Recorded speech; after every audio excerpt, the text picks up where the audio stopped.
Hello, I'm Luke Neller and welcome to Best Replays of the Week. The festive season is upon us and we have some great games to end the year with. In this week's episode we have a Fast and Furious E50, a mouse celebrating Ragnarok, and a Top Gun going on a festive sleigh ride. Enjoy!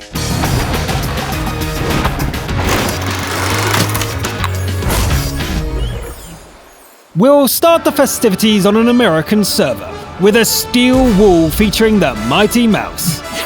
Jet brings the super heavy tank into a tier 10 encounter on Ensk. Instead of a Christmas cheer, the slogan scrawled across this tank's massive turret promises Ragnarok, the final battle, and the end of the world. The mouse rolls into town and the jingle of bells turns into the thunder of guns. Most opponents are on the other side of the map, so Jet drives into the circle to lure them out. This doesn't look good. Nobody is coming into gun range, and the team is getting massacred. The mouse needs to go hunting. Here we go. The first opponent goes down, but the numbers look grim. Jet struggles to engage the enemies at range, and the last ally gives up the ghost. The mouse is alone, 1 against 6. It's time for Ragnarok. Jet knocks out a T-69, and then a T-44. The flat and low tier 10 medium is a serious threat, but Jet manages to break its track in the melee. The opponents are dishing out heavy damage, but the object needs to go down. After it's dead, Jet can focus on the others. Out of the frying pan and into the fire. The mouse gets sandwiched between the Type and a T-34. However, angling the turret parries most of the shots. Jet blows up the American and swings the turret back just in time. The Type 4 Heavy is built on the same scale as the mouse, but Ragnarok pushes it back. The opponent keeps aiming at the same spot, making it easy for Jet to block the shots. One of the shells does punch through, but it's too little, too late. There's a bulldog in the circle, but the rumble of approaching tracks scares it off. Jet enters the base, looks for a defensible position, and picks off the doggy before it has time to fire. Nice work, Steel Wall! Apparently Jet had a day of frustrating games before this one, so carrying the day as a Steel Wall must have come as a welcome change of pace. Santa's little helper for the day is Jackifer from the EU region, driving a Skoda T50. The game is played on Fiery Salient with a Skoda on top tier. The first shots tenderize an IS-3, and the last shell in the drum strikes a TVP. Jackifer fires off the second drum and heads northeast.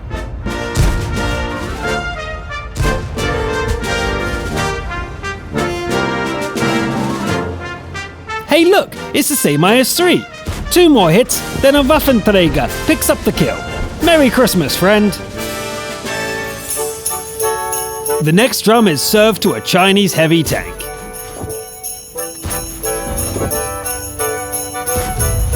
After the reload, a T-34-100 volunteers to be gift wrapped, and Jackifer hands it over to a Löwe. The WZ gets claimed as well, and Jackifer starts working on winning the game.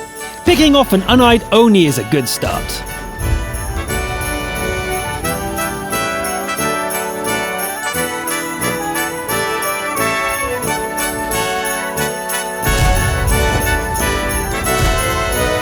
The next present is another IS-3, going once again to the Löwe. Isn't it nice to see the big cat getting several kills for once? The next gift goes to an SU-12244, who seems eager to claim it. The opponents seem a bit grumpy about this gifting business, and a GW Tiger tries to put a stop to it. Things slow down for a while, and the next kill goes to Jackifer. Hello, big boy! The ST-1 disappears into cover, so Jackifer hits the reload and races back north. Boo! 2 more shots punch into the Soviet Heavy, and an SPG is happy to claim the present. Jackifer catches another enemy crossing the railroad.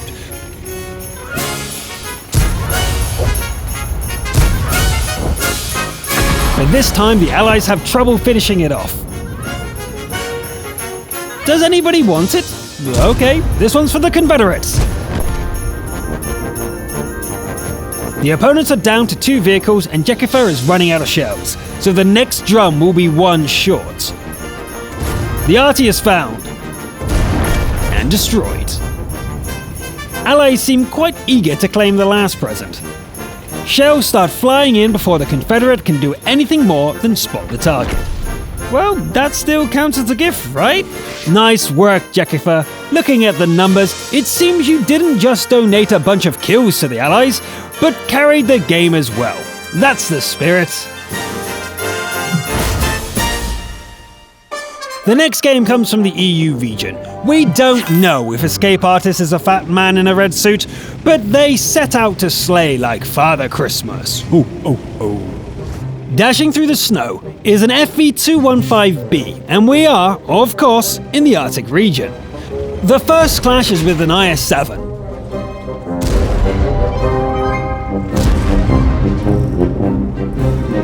Someone needs to work on their trigger discipline, but the opponent goes down anyway. A Waffenträger fires cautiously from a long distance. It won't help. If you're on the naughty list, you're going down. Ho, ho, ho.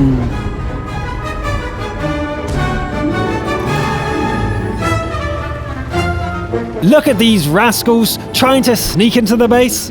Escape Artist gets ready for a proper fight, but killing the first one seems to scare the others away. The team is getting wiped out, but who cares about that? It's Top Gun time! Escape Artist keeps landing every shot and picks up a Grill 15 as the 4th kill.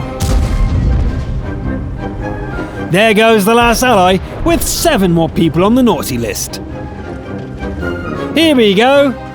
1, 2, and 3. That evened things out a bit. 4 more to go. The Object 416 thinks it's safe behind those timbers, but it's sadly mistaken. Killing it does drag on a bit though.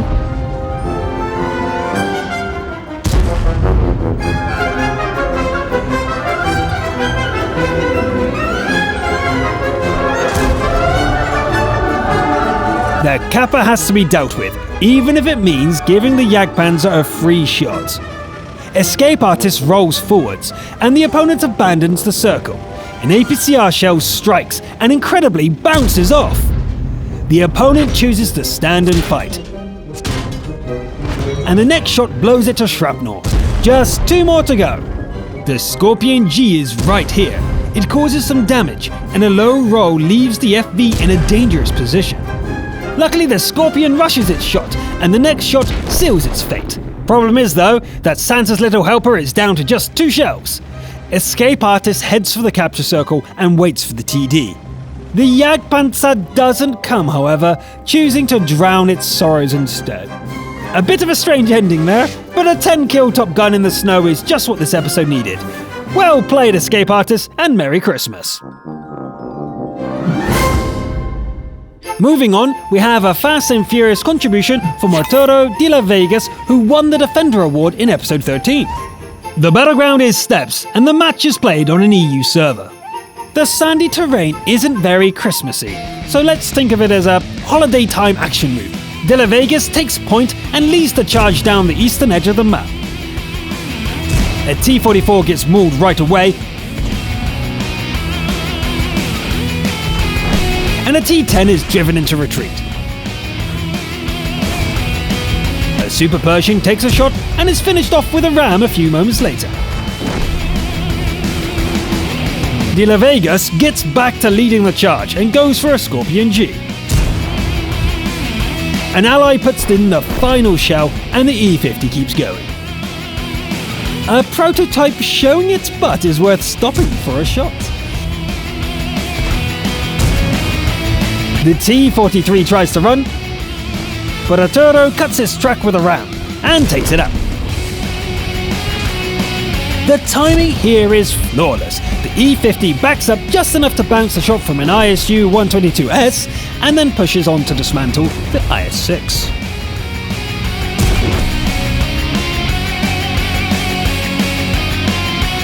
Aww, the IS is looking the wrong way. De La Vegas wrecks it while driving past and presses onward.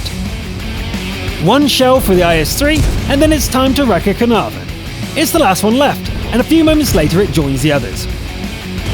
GG.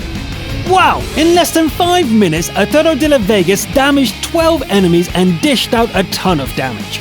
I hope we'll see more games with this kind of fearless aggression. Let's wrap up this Christmas special with a Defender game from the Asian region. Deptre Hathei Saokyu has brought a Batchatelion 25-ton out into the steppes. To a northerner, this might not look like Christmas weather, but it's about right for the southern hemisphere. Deb starts with a bit of reconnaissance. A T-10 gets spotted, but there's no opportunity to fire on it just yet. The Bat drives to the edge of the map and pretends to be a bush. Patience pays off, with 4 solid hits on 3 separate targets. Sixth Sense lights up, and it's time to move on. Reload is ready, and there are numerous targets to choose from. The T-10 from earlier tries to start something, but gets beaten up for its troubles.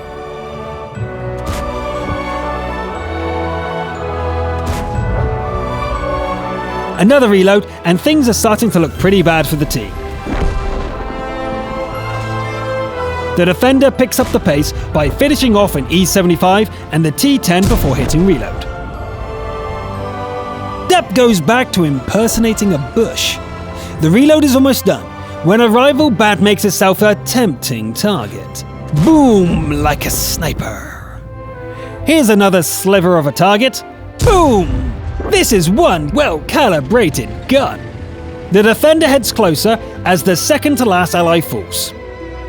A T-54E1 comes into view, looking like the next victim. The kill shot bounces off a track, however, and the last shell in the drum strikes the ground. The last ally is now gone as well, so the endgame is 1 against 4. A capture starts, and the Defender heads for the base.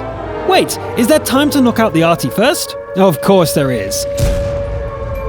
1 shot dodged, 2, 3, and reset. The remaining shells aren't enough to kill the second one, but the capture bar goes to 0. The Defender even manages to take a shell from the T-34 with only minor track damage. There should be plenty of time for a reload, but suddenly a rival Bat pounces out of nowhere. The shot misses by inches, and the Defender opens up the distance. The duel is pretty much a draw, with each machine getting wrecked. Remember that missed opening shot though? The opponent's weapon runs dry, and they try to run. Deb still has a shell, however, so boom! It comes down to a 1-on-1. The reload will be ready before the capture finishes, but the Defender is down to a single shell. Deb goes wide, and is well out of position when the reload is done. Was this a fatal mistake? One last chance. Pull the trigger! Phew! You can't cut it any closer than that. If I believed in Christmas miracles, I'd say the server was being generous about ending the game. Well played, and what a nail-biter ending for our holiday special. That's it for our holiday episode. Have a great time, everybody, and don't eat yourselves sick. If you're not celebrating anything in particular, well, good luck with those ×5 games. I'm Luke Nella, thanks for watching, and I'll see you next year. Ho ho ho! Merry Christmas! Like, we're starting a proper fight here, mate. Dashing through the snow is an FV215B, and we are, of course.